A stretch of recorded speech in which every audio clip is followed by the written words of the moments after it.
کوئی یہ کہہ رہا تھا ہو سکتا ہے کہ وہ کوئی چڑیل ہو، کوئی کہہ رہا تھا کوئی بھٹکتی ہوئی آتما ہوگی، کوئی کہہ رہا تھا کوئی بھوت اور پریت ہوگا، لیکن میں ان سب کی باتوں کو کاٹ کر کہہ رہا تھا نہیں نہیں، اس کے اندر کوئی چڑیل والی بات نہیں تھی، کوئی بھوت والی بات نہیں تھی۔ اگر وہ چڑیل یا بھوت ہوتی مجھے کوئی نہ کوئی نقصان ضرور پہنچاتی، وہ ایک عورت ہی تھی، میں نہیں جانتا وہ وہاں کیسے آئی تھی، اس کے ساتھ کیا ہوا تھا۔ یعنی تمام ڈرائیور زبیر بھائی کی مخالفت کر رہے تھے، اس حالت میں ایک عورت اکیلی وہاں آ ہی نہیں سکتی، آخر وہ وہاں کیسے آئی ہوگی، کہاں سے آئی ہوگی، اس کے ساتھ کوئی تو رہا ہوگا، اس کا ایکسیڈنٹ کرنے والوں نے کیا اس کی مدد کرنے کی کوشش نہیں کی؟ لیکن زبیر بھائی سب کی باتوں کو کاٹ کر کہہ رہے تھے نہیں، وہ بھوت چڑیل نہیں بلکہ کوئی عورت ہی تھی۔ بہرحال بات آئی گئی ہو گئی۔ چند دنوں کے بعد کسی اور ڈرائیور نے یہی کہانی سنائی کہ میں نے زخمی حالت میں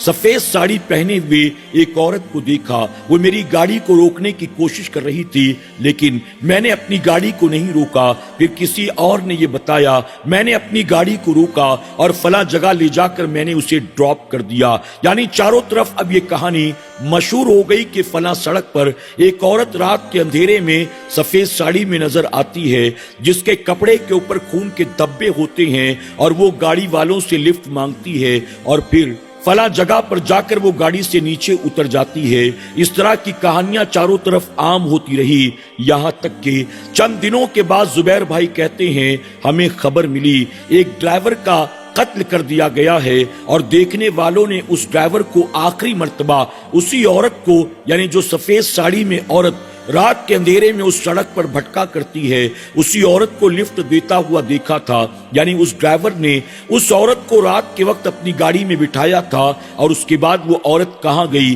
اس کے بارے میں کسی کو کوئی خبر نہیں ہے۔ البتہ اگلی صبح وہ ڈرائیور جو تھا اپنی گاڑی کے اندر مردہ حالت میں پایا گیا۔ اب جب زبیر بھائی نے یہ سنا، ان کے دل میں دہشت پیدا ہو گئی۔ فوراً اپنی گاڑی نکالتے ہیں اور نکالنے کے بعد وہ اس مکان پر جا پہنچے جہاں پر آپ نے اس عورت کو رات کے اندھیرے میں چھوڑا تھا۔ زبیر بھائی اس گھر کے دروازے پر جاتے ہیں اور جا کر دستک دیتے ہیں۔ زبیر بھائی کہتے ہیں میں نے دروازے پر دستک دی، کافی دیر کے بعد مجھے یوں محسوس ہوا جیسے کوئی بوڑھا ہاتھ میں لکڑی لیے ہوئے زمین پر ٹیکتا ہوا آہستہ آہستہ دروازے کے قریب آ رہا ہے۔ زبیر بھائی کہتے ہیں جب میں نے کسی کے آنے کی آہٹ کو سنا تو میں نے دستک دینا بند کر دیا۔ کچھ دیر کے بعد میں نے دیکھا ایک بوڑھا آدمی جو کہ بہت ہی زیادہ کمزور تھا، لکڑی کے سہارے وہ دروازے تک چل کر آیا تھا۔ اس نے گھر کے دروازے کو کھولا، دروازہ کھولتے ہی میں نے ادب سے اس کو سلام کیا۔ اس نے میرے سلام کا جواب دیا اور جواب دینے کے بعد مجھ سے پوچھا بیٹا تم کون ہو، یہاں کیسے آنا ہوا؟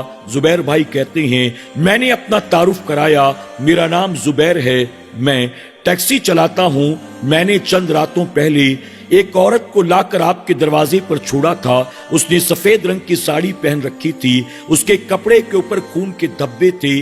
میں نہیں جانتا وہ آپ کی بیٹی لگتی ہیں، آپ کی بہن لگتی ہیں، یا آپ کے ساتھ ان کا کیا رشتہ ناتا ہے، میں بس یہ جاننے آیا ہوں آخر اب ان کی طبیعت کیسی ہے، ان کا ایکسیڈنٹ کیسے ہوا؟ زبیر بھائی کہتے ہیں جب میں نے اس بوڑھے آدمی سے یہ سوالات کیے تو بوڑھا آدمی میرا ہاتھ پکڑ کر مجھے گھر کے اندر لے جاتا ہے، اور لے جانے کے بعد ایک کمرے میں ایک عورت کی تصویر لگی ہوئی تھی، مجھے قریب لے جا کر کہتا ہے بیٹا جسے تم نے رات کے اندھیرے میں لفٹ دی تھی اور میرے گھر کے دروازے پر لا کر چھوڑا تھا، کیا یہ وہی ہے؟ زبیر بھائی کہتے ہیں کہ میں نے جیسے ہی اس تصویر کو دیکھا میں نے فوراً اسے پہچان لیا۔ میں نے کہا جی ہاں یہ وہی ہیں جنہیں رات کے اندھیرے میں زخمی حالت میں نے آپ کے گھر تک پہنچایا تھا۔ اس وقت وہ کہاں ہیں، ان کی طبیعت کیسی ہے؟ میں ان سے ملنا چاہتا ہوں، انہیں دیکھنا چاہتا ہوں، ان کا حال چال پوچھنا چاہتا ہوں، اور ساتھ ہی یہ بھی جاننا چاہتا ہوں آخر ان کے ساتھ یہ حادثہ ہوا کیسے۔ اور ہاں ایک بات میں اور آپ کو بتاتا چلوں، ہمارے ایک ڈرائیور ساتھی کا قتل ہو گیا ہے، اور اس کے بارے میں بھی لوگ یہی کہہ رہے ہیں کہ اسی مقام پر اس نے ایک سفید ساڑی والی عورت کو جس کے کپڑوں پر خون کے دھبے تھے رات لفٹ دی تھی، اور صبح اس عورت کا تو کوئی پتہ نہ چلا لیکن وہ ڈرائیور اپنی گاڑی کے اندر مردہ پایا گیا۔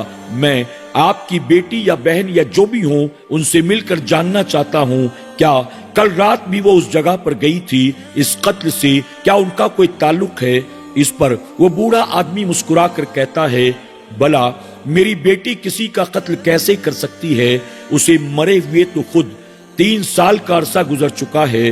زبیر بھائی کہتے ہیں، جیسے ہی میں نے اس بوڑھے آدمی کی زبان سے یہ سنا، مجھے یقین نہیں ہو رہا تھا، مانو میرے پاؤں تلے زمین کھسک گئی ہو۔ مجھے کاٹو تو خون نہیں۔ میں نے حیرت سے کہا، کیا کہہ رہے ہیں آپ کی بیٹی کا انتقال ہو چکا ہے؟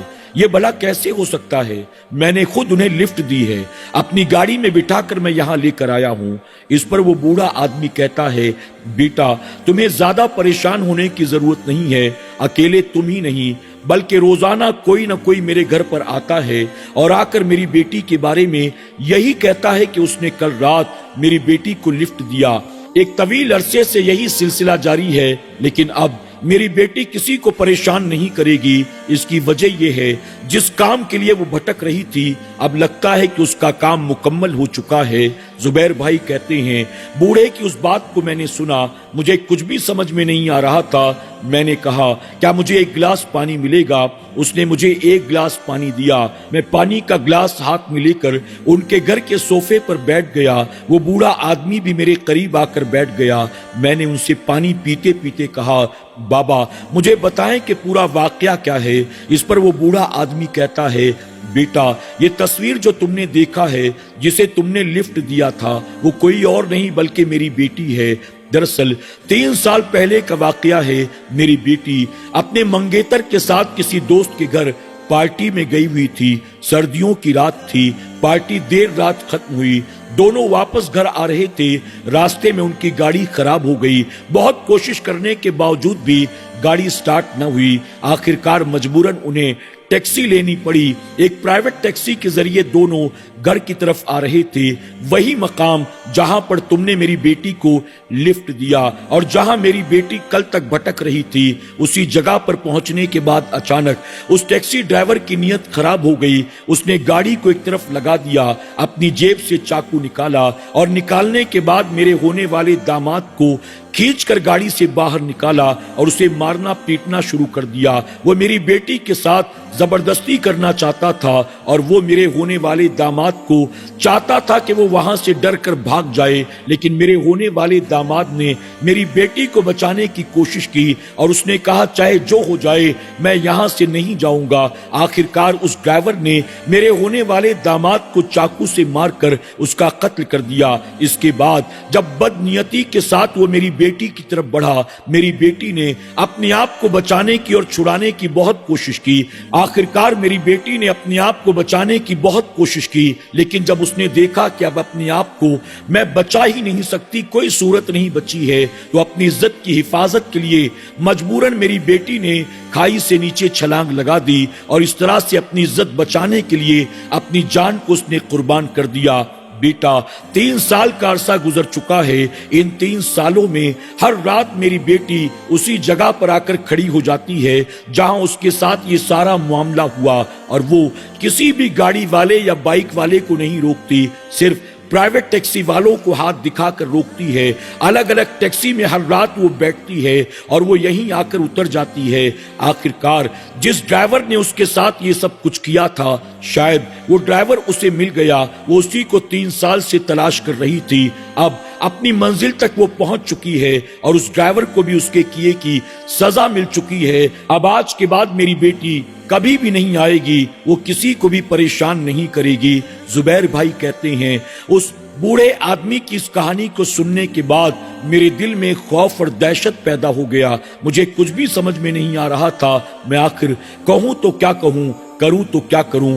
آخرکار زبیر بھائی وہاں سے اٹھتے ہیں، الوداع کہتے ہوئے اپنے گھر کی طرف روانہ ہوتے ہیں، اور اگلی صبح جب ڈرائیور سے ملاقات ہوتی ہے تو ان کے سامنے جا کر وہ پوری کہانی بتا دیتے ہیں، اور کہانی بتانے کے ساتھ ہی ساتھ زبیر بھائی یہ لوگوں کو ہدایت دیتے ہیں، آئندہ اپنے کسٹمرز کے ساتھ کبھی بھی بدتمیزی، بدسلوکی مت کرنا، اپنے کسٹمرز کو کبھی بھی غلط نظر سے مت دیکھنا، ورنہ انجام برا ہوگا۔ اللہ تبارک و تعالیٰ کی بارگاہ میں دعا ہے کہ میرا کریم سب کے جان و مال و عزت و آبرو کی حفاظت فرمائے۔